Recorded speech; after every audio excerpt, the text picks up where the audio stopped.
I booked the cruise because I wanted something easy.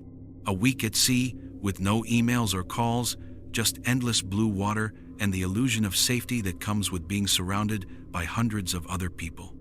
That was what I told myself. Safety in numbers, even though I hated crowds.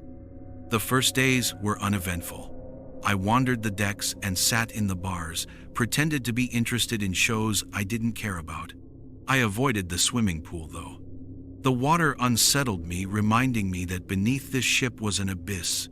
Sometimes, late at night, I stood at the railing and peered down at the black swells. The ocean didn't feel alive, it felt hungry. On the fifth night, I was in my cabin when the impact came. It was subtle at first, a grinding tremor that shuddered through the metal walls like a beast dragging claws along the hull. Then came the lurch, an ugly, sickening tilt that sent everything sliding from the dresser. As glass shattered, my heart slammed against my ribs. An announcement followed, distorted and crackling. "We've experienced a minor collision. Please remain calm." The voice trembled under its rehearsed calmness. I didn't believe it. The air itself seemed different, charged with panic not yet spoken aloud.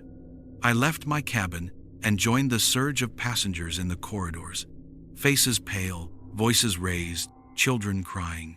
The crew tried to corral us toward the upper decks, but their own expressions betrayed them. I caught one man in uniform, young, his jaw shaking as he whispered, "Iceberg." The word echoed in my skull. Iceberg. Up on deck, the cold was savage, knifing through my jacket. I stumbled toward the railing and saw it, towering, ghostly, jagged as bone, sliding past in the moonlight. Behind us, the wake foamed with chunks of white. The ship's tilt was obvious now, undeniable. Lifeboats swung overhead with crews shouting and passengers shoving toward them in frantic waves. I heard the orders. Women and children first. Then, not enough boats. The realization spread like a contagion, screams rising higher than the wind. I pressed forward anyway, toward one of the boats, the crowd a writhing tide of bodies.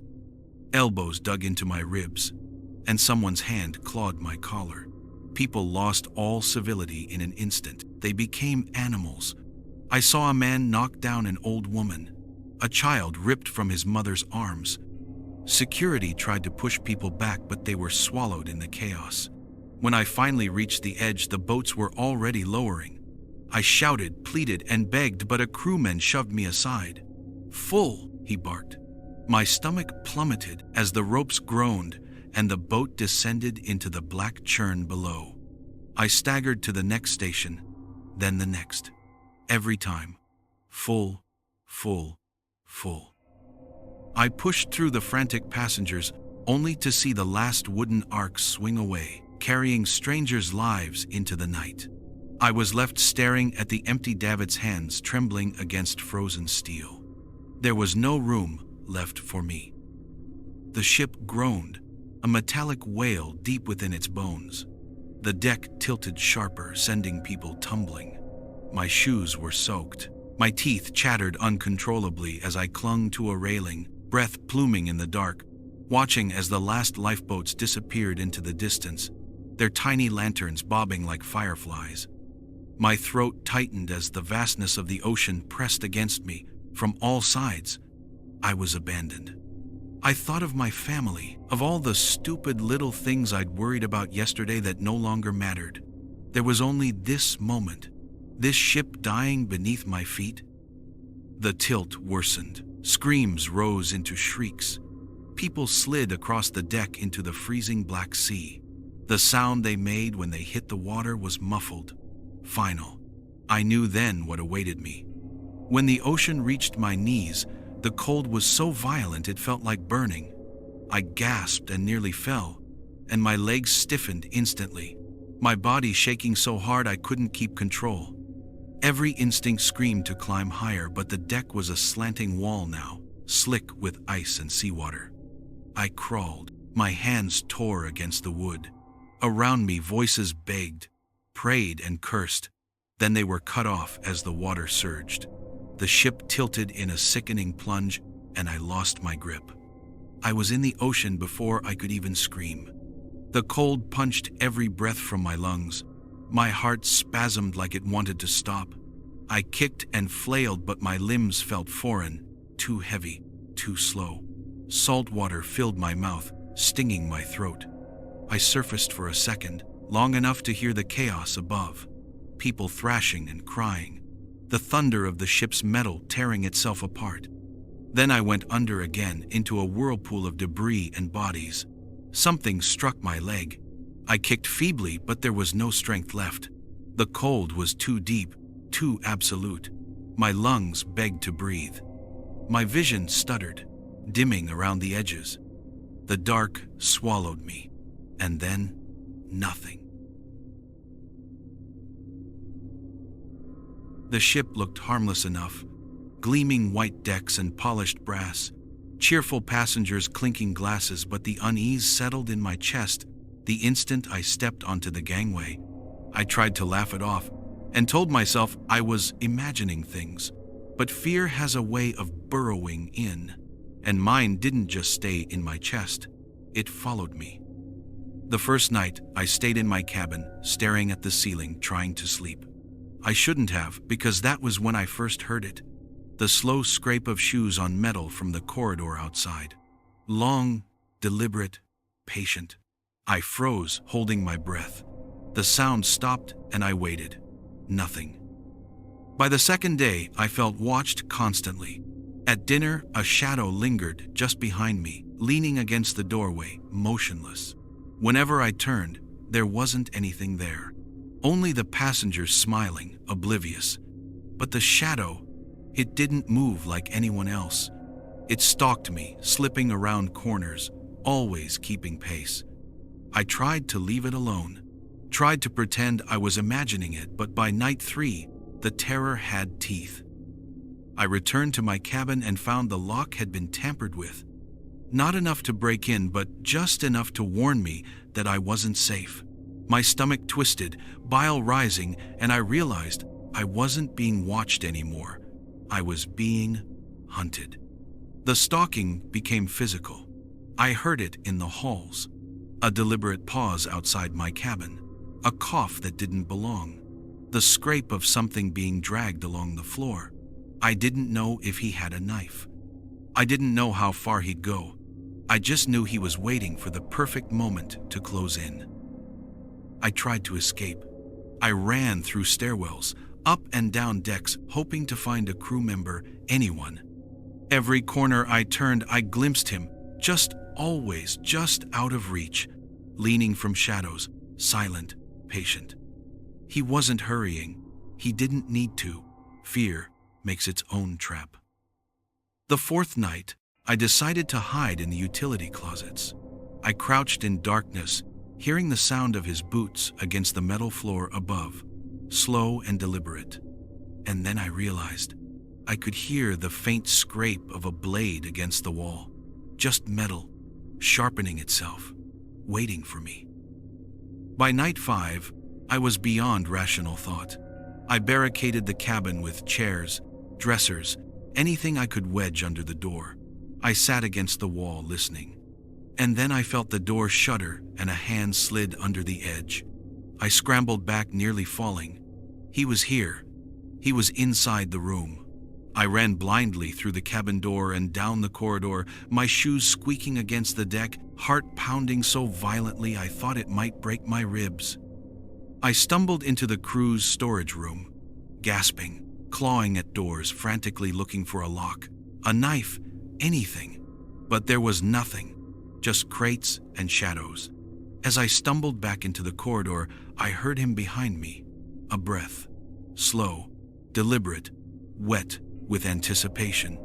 I sprinted down the service stairs into the belly of the ship and into the machinery room where the engines vibrated like living things, and he followed. In the heat of the engine room, sweat burning my eyes, I tripped and fell. When I looked up, he was there, tall, his face hidden beneath a hood, but I didn't need to see it to know the hatred, the calculation. He pulled something from his coat, a long, thin blade, glinting in the harsh fluorescent light. I scrambled, pulling at pipes, climbing over machinery, feeling the cold steel bite my palms. He came closer. Every step deliberate, every movement predatory. And then I understood the truth. No one would hear me scream above the engines, above the water pounding the hull. I was alone with him. I ran into a narrow maintenance shaft and wedged myself between rusted beams, thinking maybe, somehow I could survive the night. The sound of his boots echoed down the metal like a death knell. The way he moved through the ship, slow and inevitable, was worse than any scream. I realized then, the fear wasn't just in my mind. It was physical. It lodged itself in my bones. It slowed me. It made me stupid. When they found me in the morning, the crew pretended nothing had happened to the other passengers. No one saw him. No one knew who he was. But he waits, sharpening his blade against the ship's metal, waiting for his next victim, and it could be you. The ship smelled like disinfectant and salt, a chemical saltiness that clung to the edges of my nostrils no matter how far I went. I've been a steward on the Ocean Empress for 7 months, shuffling plates, folding towels, avoiding the passengers' eyes. At first, I liked the work. It was a steady paycheck, with no one asking questions about my life, but now, I'm not so sure. I can feel it. Something alive in the ship's underbelly, beneath the polished decks and glittering bars. The crew quarters are narrow, and the bunks are stacked like coffins. I lie awake at night, listening to the groan of the hull, the muffled laughter from the theater above. Something in that laughter has been changing lately. It's not real. It echoes differently. I hear it in the hallways when no one is there, and hear footsteps following me that vanish when I turn. I started noticing little things first. Towels rearranged on my cart, silverware missing, then returned or placed in the wrong drawers. Guests whispering to each other about strange things, disappearing items, phantom smells, shadows crossing the hallways. I told myself it was paranoia. A cruise ship is a labyrinth. You get lost in your own mind down here. But yesterday changed everything. I was assigned to clean the captain's deck, luxury cabins reserved for the high-paying passengers. As I folded the sheets in Suite 70, I found a handprint in the bedspread. A small handprint pressing into the fabric like it was trapped. I froze. The air grew heavier. I could hear the ship creaking, though I was alone. A whisper curled at the edges of my mind. So soft, I thought I imagined it. Stay. I left the room, but the feeling clung to me, following me like static electricity. Down the hallway, I saw them, passengers, maybe 10, all standing perfectly still in the shadows with pale faces and eyes too wide, watching. When I blinked, they were gone. I told myself I was hallucinating. The ship was just playing tricks on me. Tonight I worked the midnight shift, delivering drinks to the lounge for the crew. The lights flickered overhead, and the piano played a song I hadn't heard before. The lounge was empty, but the music came from somewhere behind the walls. I stepped closer to the stage and saw my own reflection in the glossy piano surface. Only I was smiling, and my eyes were black, hollow pits. I recoiled. I left as fast as I could. The corridors were longer than they should have been, twisting like a maze. I swear I passed the same closed cabin door 3 times in a row. Room 61. The one they say is cursed, the one no crew ever goes near. Curiosity, or madness, pushed me to knock. The door opened on its own, and I stepped inside. The cabin was empty and pristine, yet the smell hit me instantly. A rotting stench that caught in my nostrils. The bed was made, but the sheets squirmed as if something beneath was trying to crawl out. A whisper again, louder this time. Join us. Then, a sound that didn't belong to the ship. A wet scraping shuffle from the corner of the cabin. My heart froze. Something was moving in the shadows. Slowly, the darkness began to pull itself into shape, glistening like a thing made of tar and teeth. Its eyes, small and white, blinked at me from the inky mass, and I realized it was smiling, a grin that split the darkness itself. I stumbled backward, but the floor seemed to twist beneath me, the corridor elongating like a dark river flowing away from me. The monster advanced, sliding and slithering, a sound like bones scraping against metal filling the room. It had no arms or legs, just a writhing, undulating body, mouth after mouth opening along its surface, whispering, "You belong to the ship." I took off, leaving my cart abandoned in the hallway. Behind me, the creature moved faster than it should, gliding through the walls and splitting the shadows to reach me. The whispers grew deafening. "Stay, stay, stay." The ship itself seemed to pulse, the steel bones of it bending and shaping the hallways into a trap. I turned a corner, and the lights went out completely. My hands scraped the walls, desperate to find some escape, when I felt it, a wet, sticky hand close around my ankle, pulling me down. I screamed, but the sound was swallowed by the roar of the engines, the ship's hull vibrating with hunger. The last thing I saw before the darkness consumed me was its face, horribly human, yet wrong, its mouth opening to consume me, eyes glinting with a cruel sentient malice. And as the corridors closed around me, I understood. I was no longer a steward. I was food. The monster, the ship, and my own reflection all grinned at me, together, as I was dragged into the living hull of the ocean Empress, never to be seen again. I thought I wanted solitude. I booked the cheapest cabin on the largest cruise ship I could find, imagining a week of uninterrupted peace.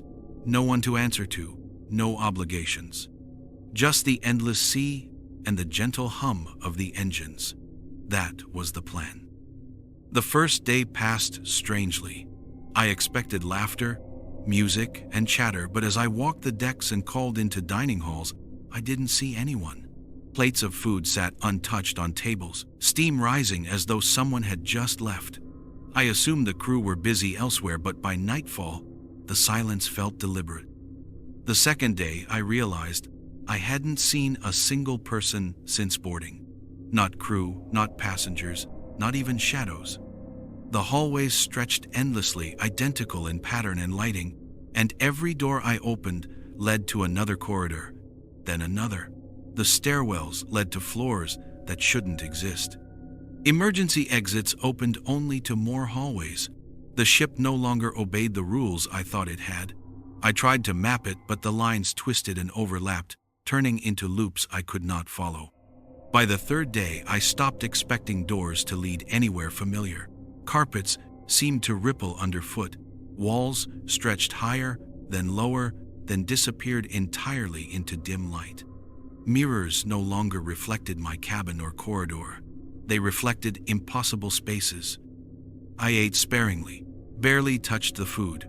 Water flowed endlessly, but every sip felt like swallowing air, hollow and tasteless. Time no longer had meaning. Clocks spun in place, and calendars flipped endlessly without progression. I realized I could not tell night from day. The horizon outside the windows was perpetually black, featureless, and suffocating. By the fourth day, I understood that I was no longer moving through space in the way I thought. The ship moved me. Hallways stretched as I walked. Stairwells twisted. Every direction led back to the same impossible cabin, though it was never quite the same. I tried to leave. I ran the decks, the halls, climbed stairwells, checked lifeboats. Everything had disappeared or moved. Nothing obeyed logic. Maps crumbled in my hands, doors vanished as I approached, and corridors folded over on themselves. My own footsteps echoed endlessly, as if the ship repeated them for its own amusement. By the fifth day, I began to notice small impossibilities. Furniture would shift subtly overnight. Items I placed in one room appeared in another. Hallways sometimes curved back on themselves in ways my mind could not comprehend. I walked down one corridor and found it led to my cabin, though the window now looked out over an endless black void rather than the ocean. The ship had become a maze, alive, reshaping itself around me as I moved. I tried recording my observations. I filled notebook after notebook, drawing maps, writing notes, documenting the endless loops. But the journals betrayed me. Words would vanish and lines rearranged themselves. Something was changing my perception, forcing me to doubt reality. Every note I wrote seemed to whisper a truth I could not articulate. I was the ship now, as much as the ship was me. By the 6th day, isolation had become unbearable. My mind no longer recognized its own voice. The silence was so thick I could hear it pressing on my chest, a weight of absence. I tried calling out, shouting into intercoms, banging on doors, but the sound returned to me only as a distant echo or vanished entirely. Even my footsteps became alien, echoing along hallways I had never walked. I stopped seeking exits entirely. The corridors were familiar and yet unknowable, twisting in impossible patterns. Stairwells led upward into darkness, downward into blackness, or simply folded into themselves. My own reflection in the mirror seemed to shift subtly, longer limbs, twisted angles, a face that stared back with a strange, unreadable intent. I realized I had stopped moving in linear time. Days, nights, weeks, they were meaningless. I no longer remembered boarding the ship. My cabin seemed older than it should, worn with the passage of some unmeasurable time. I understood in a way too deep for words that I would never leave.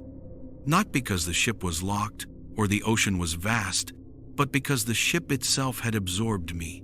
I was part of its corridors, its halls, its endless geometry. I am alone. I am the only one. I have stopped hoping. I have stopped counting. I float through the impossible architecture, drifting endlessly in a world without sky or horizon, and I understand the terrifying truth. The ship is eternal, and I will be its prisoner forever.